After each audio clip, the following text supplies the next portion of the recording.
გამარჯობა, ეს არის გადაცემა გვერდიდან და მე ვარ დავით კალანდია. მაია სანდუ, მოლდოვას პრეზიდენტი არის ძალიან საინტერესო შემთხვევა.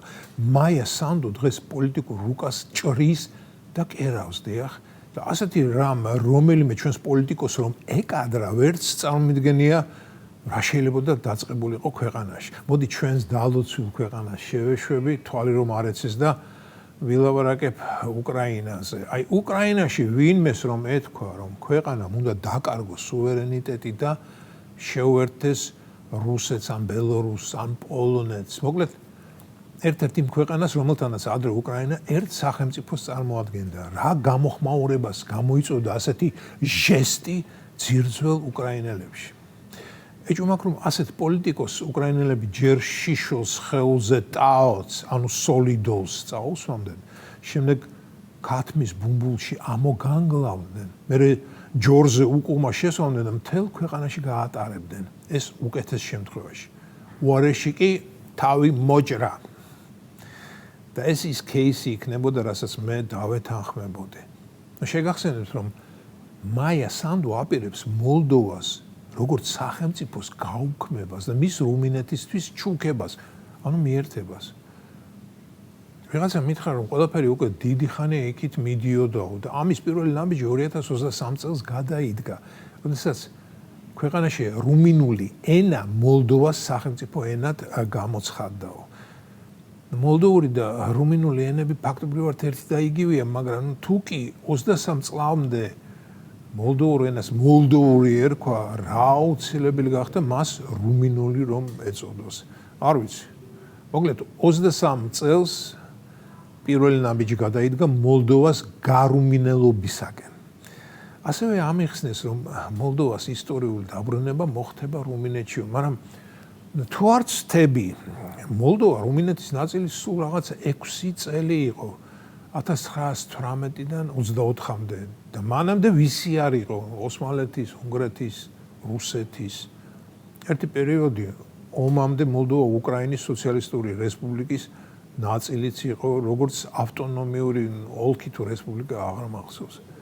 ახლა კი მაია სანდუ რუმინეთისა და მოლდოვას ორმაგი მოქალაქეობის პატრონი მოლდოვას შეერთებას აპირებს რუმინეთთან და კოლექტიური დასავლეთი ამას დიდი გაგებით ეკიდება. საინტერესოა დნესტრისპირეთს რას უპირებენ? რა პანდორას ყუთს ხსნიან ესენი ისევ და როდიდან დაიწყო მსოფლიოს ეს გადანაწილება? ალბათ იუგოსლავიის დაშლის, ბელგრადის დაბომბვის და კოსოვოს აღიარებით დაიწყო ყველაფერი. კოსოვო ამერიკელებს რომ არ ეღიარებინათ, აწონებული ვარ რომ არც რუსეთი აღიარებდა აფხაზეთსა და სამაჩაბლოს. მეგობრებო, პრინციპში რა ჩვენი საქმეა მაია სანდუ რას გაუკეთებს მოლდოვას? რას უნდა ის უქნია? მოლდოვა ყოფილი საბჭოთა კავშირის ყველაზე ღარიბი სახელმწიფო აეკიდოს ევროკავშირის ყველაზე ღარიბ სახელმწიფო რუმინეთს და იარონ ერთად.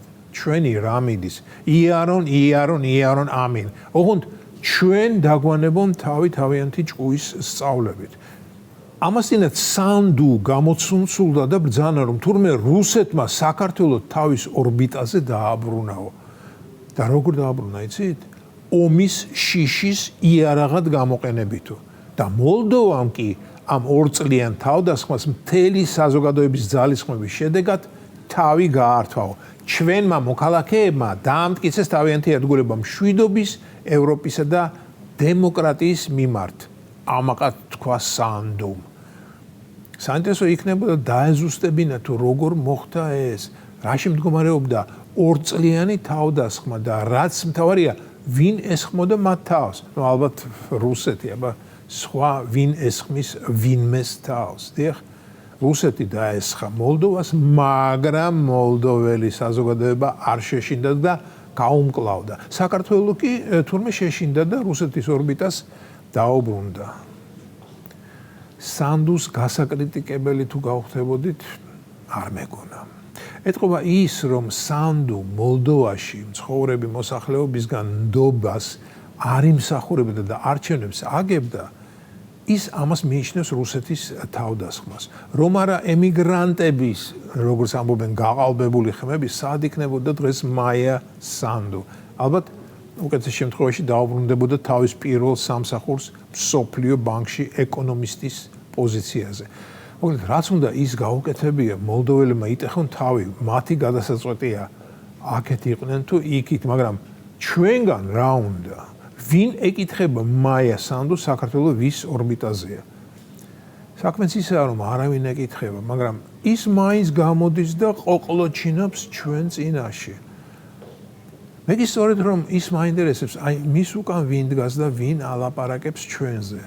ამა პირადად სანდუს საქართველოს ლაპარაკი თავშიც არ მოუვიდოდა და ვიღაც ურსულასებრი კი ეტყოდა გაკარი ურჩ საქართველოს კბილიო და ამანაც თავის ჭკუით იყო ჩაღა და გაკრა. ეცით რა მგონია? მგონია ის, რომ სანდუს უკან მდგომი ურსულასებრი ფიქრობს, აი ქართველებმა მოლდოვას შურით უნდა უყურონ. ქვეყანა კარგად და მორჩილად იქცევა და რუმინეთთან გაერთიანების შანსიც, ანუ ევროკავშირლობაც მიეცემა და თქვენ კი ქართველებო, როგორც ხართ ეულად, ისე დარჩებით, სანამ არ ისწავლით ჩვენ მიერ გადაგდებული ჯოხის კუდის ქნევითა და სიხარულით მოტანას და ენა გადმოგდებული უკანა თათებზე დგომას. იმდენი გვერდები არ გაგიცივდეთ ურსულასებრნო საქართველოს რომ ასე მოიქცეს. ეს იყო გადაცემა გვერდიდან და მე ვარ დავით გალანდია.